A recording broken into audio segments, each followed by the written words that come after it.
Traveling around the country and being in the job as you are, have you found improvements in attitudes of people toward one another, particularly your race? There's no question about it. There have been great progress made. Well, let's take when we first came here into St. Louis.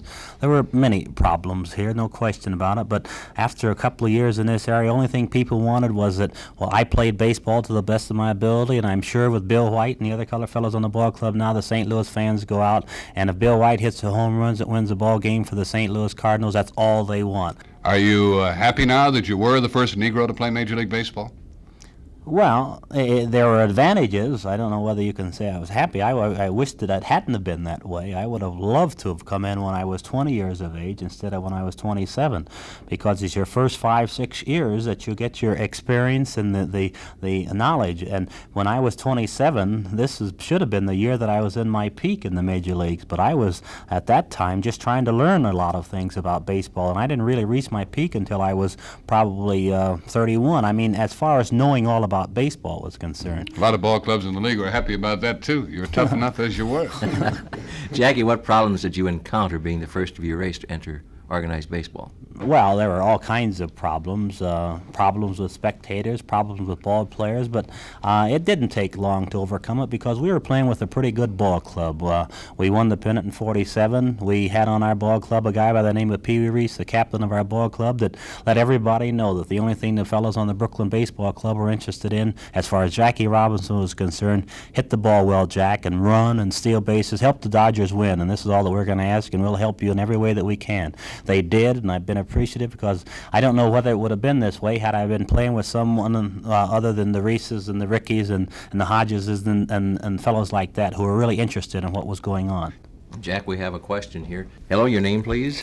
I'm Martin Hendon. And your question? I would like to know what Jackie Robinson thought of Stan Musial the first time he played against him. It's a very good question, and thank you for calling KMOX. You're welcome.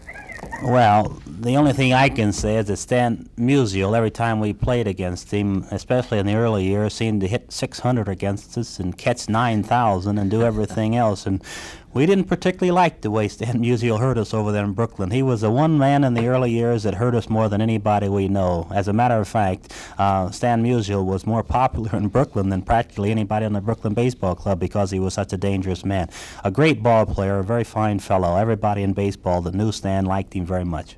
He always hit very well in Brooklyn, too, didn't he? Oh, hit the man wore us out. Jackie, would you say that baseball and the including of Negro ball players on Major League rosters has done as much as anything to improve race relations in this country? Oh, yes, but I think the credit ought to go to the people in the stands, you know, because, as I pointed out earlier, the only thing they want is that their ball players go out and win for their particular city. They have tremendous pride in the fact that the St. Louis Cardinals are representing St. Louis, and if they can win, the fans are the ones that get the biggest kick out of it. So therefore, I think it's the fans that have been as much responsible for it as anything else. They have really accepted this particular thing, and I think people seeing the way baseball has done, the job that it has done, they feel it can be done in other areas also.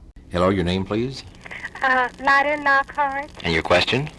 I wanted to ask Mr. Robinson, do he believe that the Reverend Martin Luther King was locked up on account of running a stop sign, or was he locked up because of the fight that he put on for the Negro race? Let's find out from Jackie, and thank you for calling KMOX. Well, Miss Lockhart, there can be no question in my mind that a man would not be sentenced to 4 months in jail because he didn't have a Georgia license. In my opinion, they're trying to stop Dr. Martin Luther King, a man who has suffered so much for the good of his people. And I, for one, admire him for the tremendous job that he's done, and I think that the people throughout the world admire Dr. Martin Luther King for the job that he's done also. Now, in my opinion, it was done for other reason, and as a matter of fact, it could be, well, I won't go into politics again either, but they're making a martyr of this man, and I think Dr. Martin Luther King is deserving of this. He's a tremendously fine man, one that I'm very proud to know. Jackie Robinson, as busy as you are, we don't feel badly about imposing on your time because I know you never did have any trouble getting from one base to another.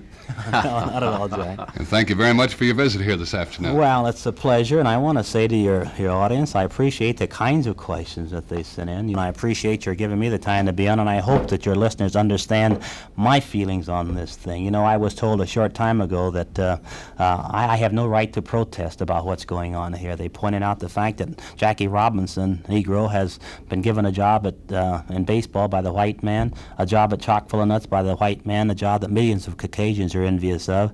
I sat down and answered this letter, but just by saying that it's true that I've been very fortunate here in this country, and there's no question about the advantages I have. But you know, as an American Negro, and people implying that I have made, I can say to everyone here in St. Louis that I don't know of one Negro here in this country that has it made until the most underprivileged Negro in this country has it made. Therefore, we must protest until all phases of discrimination are eliminated here in this country. You're no longer worried about Jackie Robinson? No longer worried about. I have 3 children going up that might not be as lucky as I've been. Thank you, Jackie. Thank you.